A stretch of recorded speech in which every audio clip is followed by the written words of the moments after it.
So was there like a moment like in your career you was like, oh, this is something I can keep doing? I never set out to become an influencer. I went on these TV shows. I went on Rich Kids Go Ski, and it had like a massive kind of impact for me. And the PR I had at the time was like, you need to build your page, you need to do this because you're going to get all these collaborations with brands. I started to get a few like gifting ones at first. And I was like, oh, this is all right. Like I don't have to go and buy clothes anymore. Like I get them sent to my door. So I started DJing around the same time. They all just kind of like grew together at the same time. But it has taken me years to build it and get it. Definitely worth it.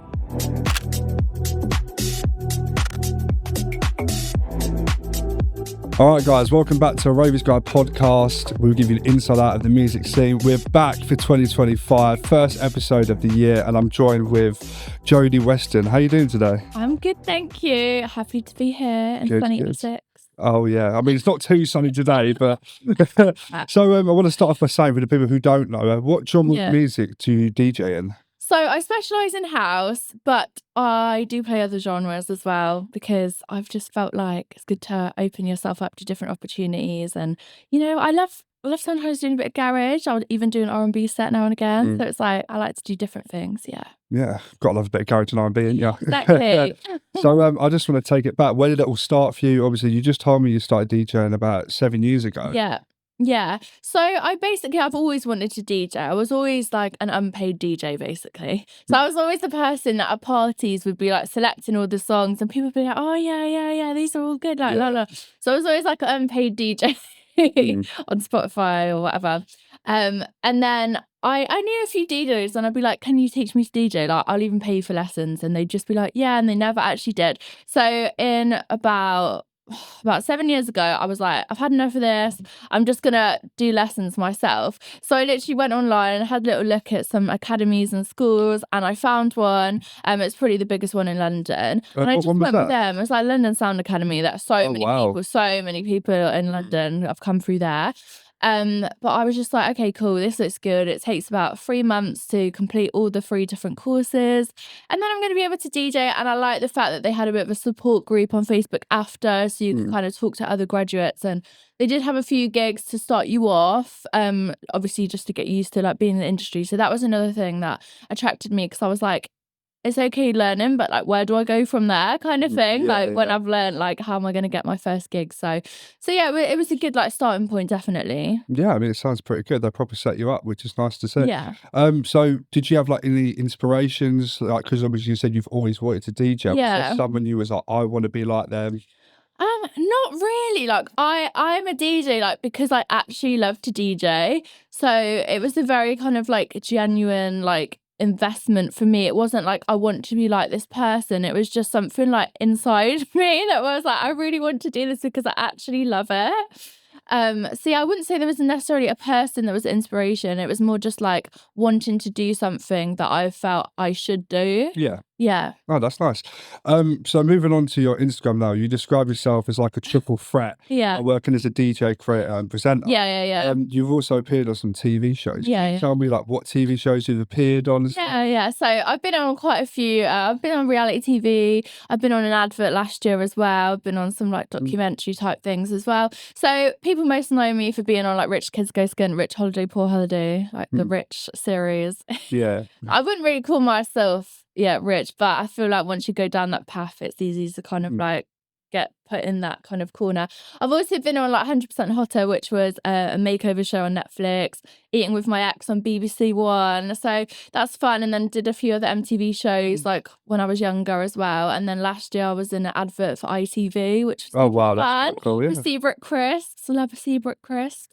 They are tasty. So I have done quite a few different things. But yeah, I just like to stay in the creative space. And I think like with presenting, like I've got a show on Select, which is like a regular show. I've also like guest presented on Kiss, and then also on RTL guest presented, which is like a massive radio station in Europe. So I like to keep my hands into different pies, so to speak. Yeah, for sure. I mean, so how did you get the opportunities to do that? Like, what was your first job?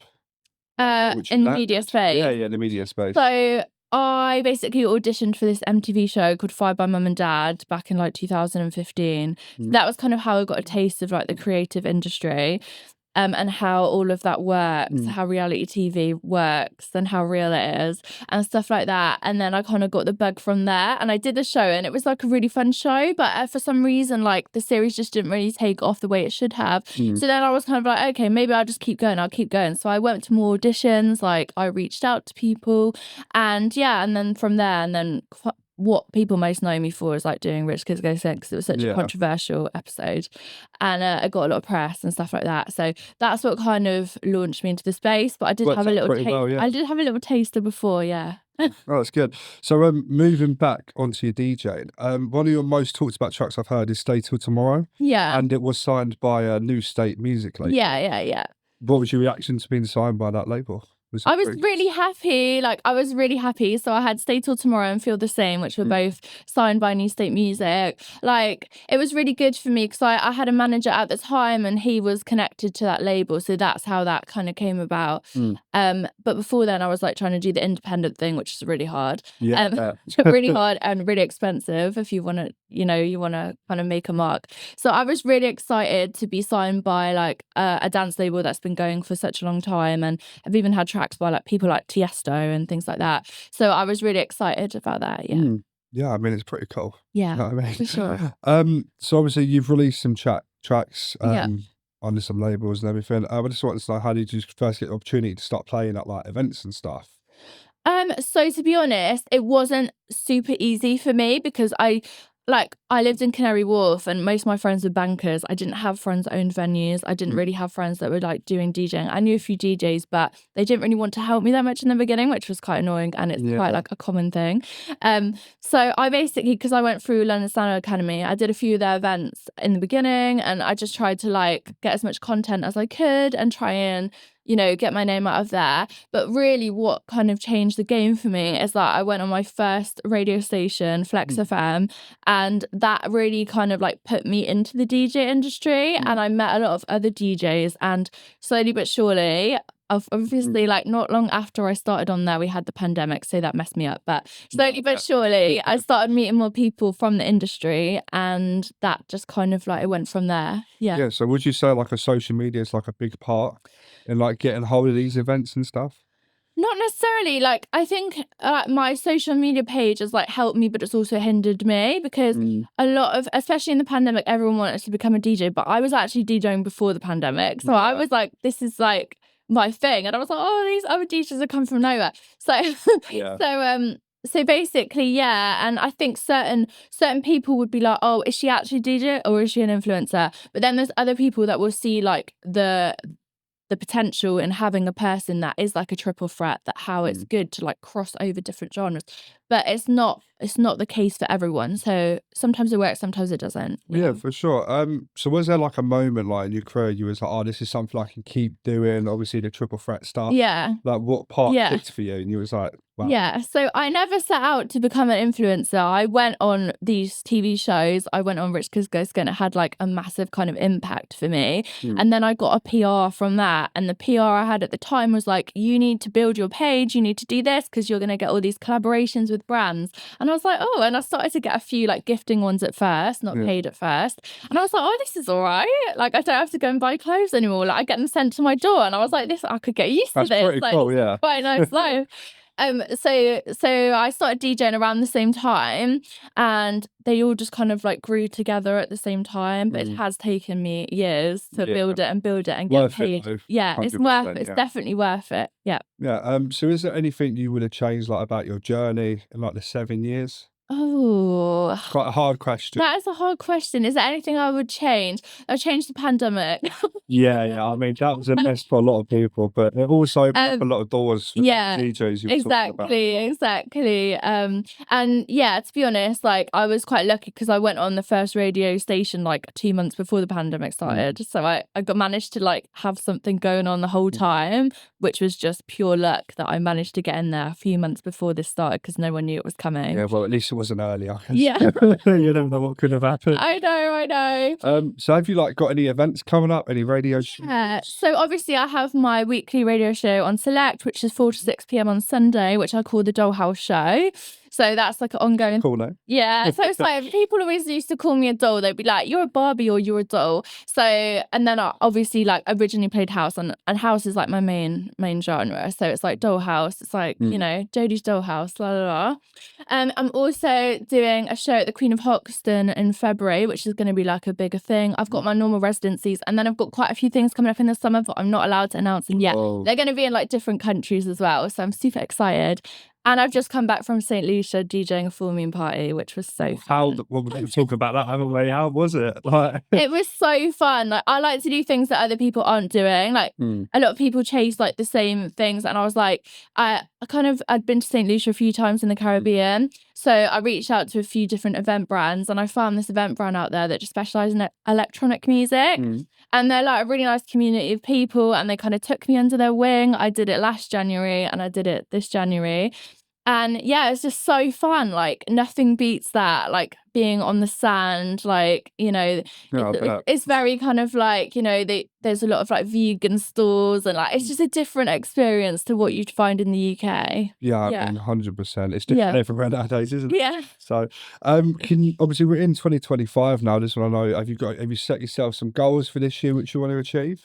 I don't like to be too hard on myself, but I think my main goal is not to sweat the small stuff and kind of like be kinder to myself. To myself, like just kind of put your mental health first sometimes. Yeah, I mean that is a main thing with DJs. Sometimes they just prioritize music over everything, and then you're taking care of yourself as well. Exactly. And sometimes, because I'm also a mum, so I have that side as well. So it's like I'm very busy with my son as well as like having my career. So it's just kind of like being more selective and like where you're going to dedicate your time. Yeah, 100%.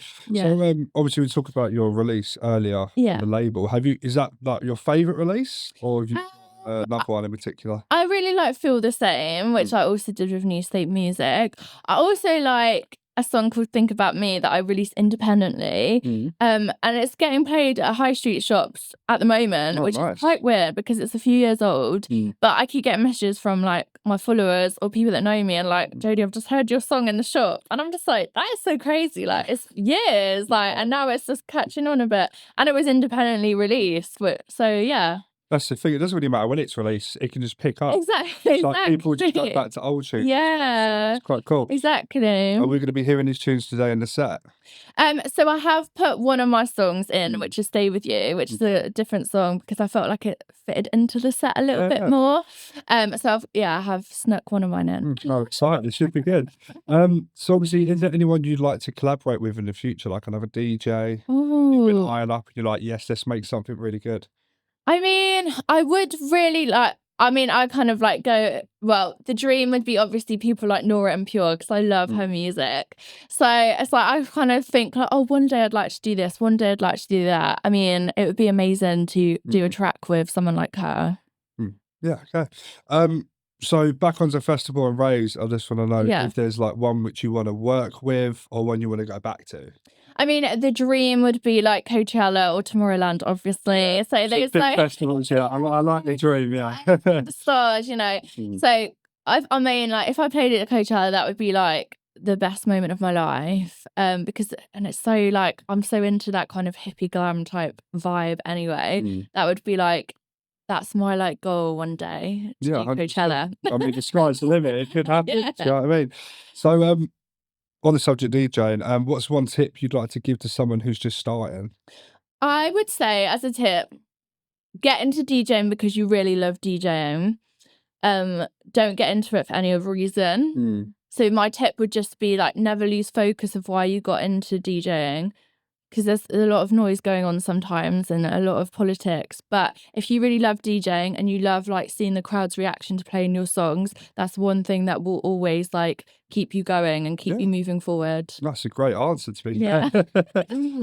So obviously you played at quite a few venues. Have you got like a favourite, or have you got one which you haven't performed at yet, which is your favourite? I love Ministry of Sound. Like, it's Ministry of Sound. Like, it's one of the like bucket lists, obviously, especially if you're from the UK.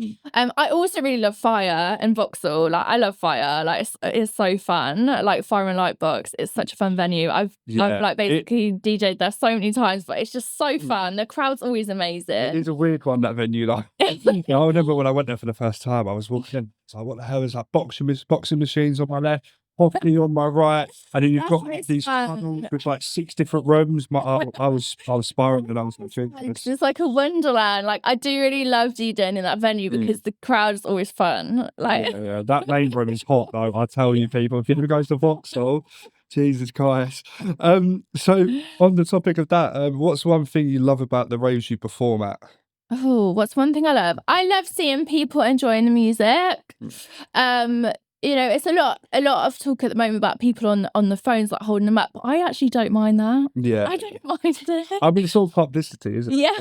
So it works out for the artist pretty much. Exactly. And I think like the youngsters of today, they grew up around a technology. So maybe that's their comfort blanket. Yeah. I don't take it too personally because that's their comfort blanket to hold their phone. So yeah, I mean, just seeing that people are having a good time. And if someone does raise a phone, that means they're having a good time and they want to record it. So it's like, I do take that as a compliment, as well as like the old school people or people my age who would actually dance. So it's just like seeing like engagement from the crowd. Yeah, this is the thing. People blow out so much the phones. Yeah. Like, I get it if they're there for like, do like a 10-minute video holding their phone. Like if they're just got it out and they're just, I don't think anything's wrong with that. Exactly, me too. I know, I agree. I agree. Recognition being such a big thing in this thing now, is there someone you would put on the radar to our viewers? Oh, I mean, I do really love Amy Lauren, who's from around here. I don't know if you know her, like she's from Essex. I love her, like she's been doing her thing for years and I feel like she needs to get her flowers a bit more. Yeah.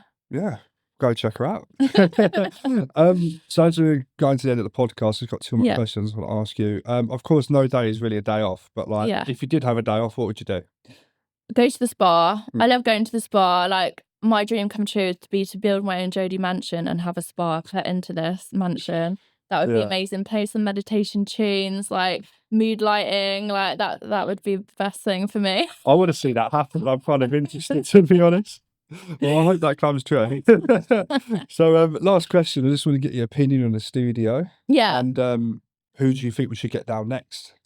I absolutely love the studio. Like, I think it's super cool. Like, I knew from the pictures and the videos that I've seen, because I always do a bit of research, I knew it would be really nice, but it's really beautiful. It's really like high tech, top notch, and you've got to check it out. I mean, I would say probably my friend James Fox would be good, because he's someone that's like, he is really like, he puts 1,000,000% into everything he does. So I think you should check him out. And he's releasing some music soon. Yeah. Well, there you go. Go check him out. We're going to go have a look at him after as well. Well, thank you for coming down for the podcast. Really appreciate it. Thank you. And we'll see you guys in the next episode.